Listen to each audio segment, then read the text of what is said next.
মদিনার বাজারে উট বিক্রি করার জন্য একজন গরিব ব্যবসায়ী গ্রাম থেকে মদিনায় এসেছে। উনি যখন মদিনার বাজারে প্রবেশ করবে তখন ওনার সামনে আবু জাহেল হাজির। আবু জাহেল বলতেছে, ভাই ব্যবসা করেন আর যাই করেন, এই মদিনার জমিনের মধ্যে একজন জাদুকর আছে, তার কাছে কিন্তু ঘেঁষা যাবে না, যাওয়া যাবে না। এই জাদুকর এমন জাদুকর, আপনি তার চেহারার দিকে তাকানোর সাথে সাথে নিজের বাপ দাদার ধর্ম ছেড়ে দিয়ে তার ধর্ম গ্রহণ করবেন। ব্যবসায়ী বলতেছে, ভাইজান আমাকে মাফ করবেন, আমি একজন ব্যবসায়ী মানুষ, গরিব মানুষ, দুইটা উট নিয়ে এসেছি, বিক্রি করব, আমি আমার ধর্ম টর্ম পরিবর্তন করতে পারবো না। এইটা বলে ব্যবসায়ী সামনের দিকে হেঁটে যাচ্ছেন। পিছন থেকে আবু জাহেল তাকে ডাক দিয়ে বলতেছে, ভাই দাঁড়ান, একটু দাঁড়ান। এখন ওই লোক দাঁড়াইছে, দাঁড়াই বলতেছে, ভাই। আবু জাহেল বলতেছে, আমার তো দুইটা উটের প্রয়োজন, তো আপনার উট দুইটা পছন্দ হয়েছে, আপনি আমার কাছে বিক্রি করেন। এখন ব্যবসায়ী মনে মনে চিন্তা করে, হ্যাঁ এটা তো ভালো কথা, তাহলে তোর বাজারে যাওয়া লাগতো না। এটা শোনার পরে আবু জাহেলকে উনি উট দুটো দিয়ে দিলেন। যখন টাকা চাইলেন, আবু জাহেল বলতেছে, ভাই মাফ করবেন, আগামীকালকে আপনি আমার বাড়িতে আইসেন, টাকা নিয়ে যাইবেন। এখন ব্যবসায়ী তো সাদা মনের মানুষ, উনি দিয়ে দিল। পরের দিন যখন ব্যবসায়ী আবু জাহেলের বাড়িতে গেছে, যায়া বলতেছে, ভাইজান আমার টাকাটা দেন, আমার উটের পাওনা টাকাটা দেন। তখন আবু জাহেল বলতেছে, ভাই মেহেরবানি করেন, আগামীকালকে আসেন। এখন ওই উটের ব্যবসায়ী বেচারা কি করবে, বান্ধা মানুষ, উনি আগামীকালকে আবার এসেছে।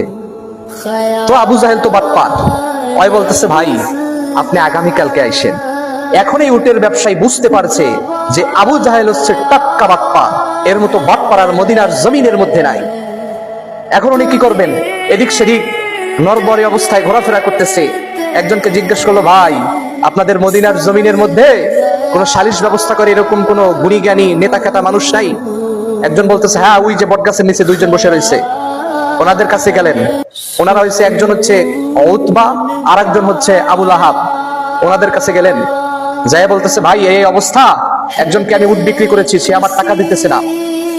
এখন উতবা তো বদমেজাজি, ও লাভ দিয়ে দাঁড়িয়ে গেছে, দাঁড়িয়ে বলতেছে, এত বড় সাহস, এত বড় স্পর্ধা, আমার এলাকায় ব্যবসায়ী টাকা মেরে খায়, এত বড় সাহস কার? ব্যবসায়ী বলতেছে, এই লোকটার কেউ না, উনি হচ্ছে আবু জাহেল। এটা শোনার সাথে সাথে উতবা ধপাস করে মাটিতে বসে পড়েছে।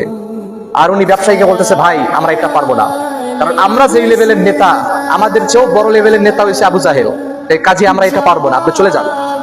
এখন পিছন থেকে আবুল আহাব ওই লোককে ডাক দিয়ে বলতেছে ব্যবসায়ীকে, ভাই আমরা কিছুই পারবো না, ওই যে ছোট্ট একটা কুটির ঘর দেখতে পাচ্ছেন, ওইখানে একজন আছে, তার কাছে যান, তার কাছে গেলে আপনি বুঝতে পারবেন, আপনি আপনার সঠিক বিচার পাবেন। এইটা বলে আবুল আহাব আর উতবা জোরে একটা অট্ট হাসি দিয়েছে। এখন লোকটা বলতেছে, ভাই আপনারা আমাকে বললেন ঠিক আছে, আবার হাসি দিচ্ছেন কেন? এখন ওরা বলতেছে, ভাই এমনি মজা করতেছি, আপনি যান। এখন ওই ব্যবসায়ী যাইতেছে, পিছন থেকে আবুল আহাব আর উতবা বলা বলি করতেছে, আজকে একটা ফাটাফাটি হইব। এই আব্দুল্লাহর বেটা মোহাম্মদ যখন আবু জাহেলের কাছে পাওনা টাকা চাওয়ার জন্য যাইবে, কি পরিমাণ অপদস্থ হয়, এটা আমরা আজকে মজা করবো আর দেখবো। আল্লাহ, কি পরিমাণ বেয়াদব, চিন্তা করেন একবার। একজন লোক পাঠিয়ে দিয়েছে ব্যবসায়ীর পিছনে দেখার জন্য, দৃশ্য দেখার জন্য। ওই ব্যবসায়ী গিয়ে আমার নবীর দরবারের মধ্যে হাজির। পিছন থেকে আমার নবী পিছন দিকে ফিরে বসে রয়েছেন। পিছন দিকে গিয়ে বলতেছে, ভাই আমি আপনার যে একটা বিচার নিয়ে এসেছি। এখন আমার নবী বলতেছে, ভাই আপনি আগে আমার সামনে আসেন, আপনাকে একটু আমি দেখি। এটা বলার সাথে সাথে ওই লোকটা যখন আমার নবীর সামনে এসেছে, আমার নবী লোকটার চেহারার দিকে তাকিয়ে বলতেছে, ভাই আপনাকে দেখে মনে হচ্ছে কতদিন আর জানি আপনি না খাওয়া অবস্থায় আছেন, ক্ষুধার্ত অবস্থায় আছেন, আগে আপনি খাওয়া দাওয়া করেন, তারপর আপনার বিচার আমি করে দেবো ইনশাআল্লাহ। এটা শোনার সাথে সাথে ব্যবসায়ী অবাক হয়ে গেছে, তার চোখ থেকে দর দর করে পানি পড়তেছে। কেন জানেন? আমরা জানি সন্তান খেয়েছে কি খায় না, এটা শুধু চেহারার দিকে তাকাইলে বাবা মাই বলতে পারে, কিন্তু আমার নবীর মধ্যে এত পাওয়ার, এত মুজিজা, 70 জন মায়ের বুকের মধ্যে সন্তানের জন্য যেই পরিমাণে ভালোবাসা, আমার নবীর তার একজন উম্মতের জন্য সেই পরিমাণে ভালোবাসা। আল্লাহু আকবার। এরপরে লোকটা খাওয়া দাওয়ার পরে আমার নবীকে সমস্ত ঘটনা খুলে বলছে। এখন আমার নবী ওই ব্যবসায়ীকে সাথে নিয়ে আবু জাহেলের বাড়িতে চলে গেলেন। গিয়ে আবু জাহেলকে ডাক দিয়ে বলতেছে, এই মদিনার জমিনের আবু জাহেল, কবে থেকে গরিব মানুষের হক মেরে খাওয়া শুরু করেছো?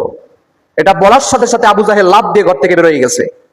ঘর থেকে বেরোয়া মুহাম্মাদের চেহারা, সাল্লাল্লাহু আলাইহি ওয়াসাল্লাম যখন চেহারার দিকে তাকিয়েছে, আবু জাহেল শক্ত মনের মানুষ, সাথে সাথে নরম হয়ে গিয়েছে। আল্লাহু আকবার। নরম হয়ে শুধু মুখ থেকে একটা কথাই বলেছে, হায় মুহাম্মদ সাল্লাল্লাহু আলাইহি ওয়াসাল্লাম, তুমি দাঁড়াও, আমি এক্ষুনি এই ব্যবসায়ীর টাকা নিয়ে আসতেছি। আল্লাহু আকবার। আবু জাহেল ঘর থেকে টাকা নিয়ে আসলেন, ব্যবসায়ীকে দিলেন। এরপরে আমার নবী ব্যবসায়ী থেকে বিদায় নিয়ে যাইতেছেন আর বলতেছেন, ব্যবসায়ী ভাই আমি যাচ্ছি, আমাকে অনুমতি দেন। ব্যবসায়ী বলতেছে, আপনি আমার উপকার করলেন, আবার আপনি আমার কাছে অনুমতি চাইতেছেন। তখন আমার নবী একটা মুস্কি হাসি দিলেন। ব্যবসায়ী নবী যখন কিছু দূর হেঁটে গেলেন, ব্যবসায়ী পিছন থেকে আমার নবীকে ডাক দিয়ে বলতেছে, হায় আব্দুল্লাহর বেটা মোহাম্মদ, তাড়াতাড়ি আপনি দাঁড়ান, আপনার সাথে আমি মোলাকাত করতে চাই। তখন আমার নবী দাঁড়ালেন। ওই ব্যবসায়ী আমার নবীর পায়ের উপরে গিয়ে পড়লেন, পায়ের মধ্যে চুমু খাইতেছেন আর বলতেছেন, ইয়া রাসূলুল্লাহ, ইয়া হাবিবাল্লাহ, আমি আপনাকে চিনতে পারি নাই। এই আবু জাহেল আপনার সম্বন্ধে কথা বলেছে, আমি আপনাকে চিনতে পেরেছি, আমি আপনাকে ভালোবাসতে পেরেছি। আপনি আমার হৃদয়ের দরজা খুলে দিয়েছেন এবং তাড়াতাড়ি, আমি আপনার জাদুবিদ্যার মধ্যে পড়েছি কিনা জানি না, তবে আমি আপনার প্রেমের মধ্যে পাগল হয়ে গেছি। এখন সাথে সাথে আপনি আপনার ইসলাম ধর্মের কালিমা আমাকে পাঠ করিয়ে দেন। আমি মুসলমান হতে চাই, আপনার ধর্মের অনুসারী হতে চাই, আপনার পেয়ারা উম্মত হয়ে যেতে চাই। আল্লাহু আকবার। আমার নবী ব্যবসায়ীকে কালিমা পাঠ করালেন, মুসলমান বানালেন। চিন্তা করে দেখেন নবীর মহব্বত কাকে বলে।